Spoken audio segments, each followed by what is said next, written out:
So it's a false dilemma. Because the dilemma only works if you believe it's arbitrary. God's commands are arbitrary, but they're not. Why? And think about this. This is genius. This was genius. When I had this yesterday, I was like, Allahu Akbar. Yeah. Allah's commands manifested in Islamic moral and legal law addresses the moral needs of human beings on a personal, social, and political level. The commands of Allah are like a key that fit perfectly in a lock that opens the door to the well-being of the individual and society. A key is designed for a lock. And just like the key is designed for a lock, the commands of Allah are designed for our well-being. Therefore, it's completely irrational and absurd to claim that Allah's commands are arbitrary. Because it would be equivalent of saying that the key that has been designed for a specific lock was done without any design, without any reason, without any prior causal conditions. It was just done by haphazard chance. And that is irrational and absurd.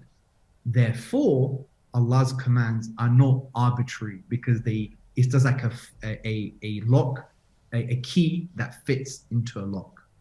And that for me was a phenomenal answer because it transcends the other issues in the different schools of creed on how they try to address this issue. And this is in line with the Athari view, the Maturidi view, and the Ash'ari, and even the Mutazilites, right? So I felt it was phenomenal. It was such a good answer because it shows just by virtue of even understanding the nature of these laws and rulings on an individual and social and political level, that when you see that there is no arbitrariness in them, just by virtue of them actually increasing the well-being and decreasing the suffering of the individual and society, and it fitting like a glove, right? A hand fits right into the glove. The key unlocks the door to the reliability of these principles and these commands. Yeah.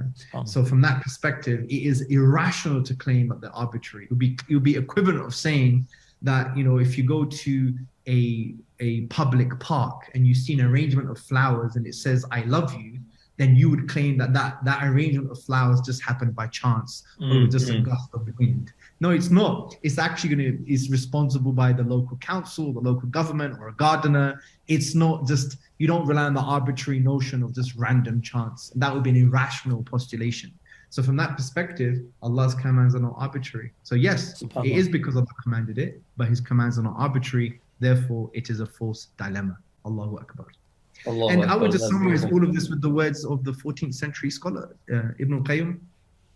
He says, verily, the Sharia, Islamic law, which remember, Sharia includes ethics and moral code of conduct and so on and so forth, is founded upon wisdom and welfare for the servants in this life and the afterlife. In its entirety is justice, mercy, benefit, and wisdom. Every matter which abandons justice for tyranny, mercy for cruelty, benefit for corruption, and wisdom for foolishness is not part of the Sharia, even if it was introduced therein through an interpretation. So that, for me, deals with the threefold dilemma. And Jazakallah for the opportunity for me to investigate this further as well.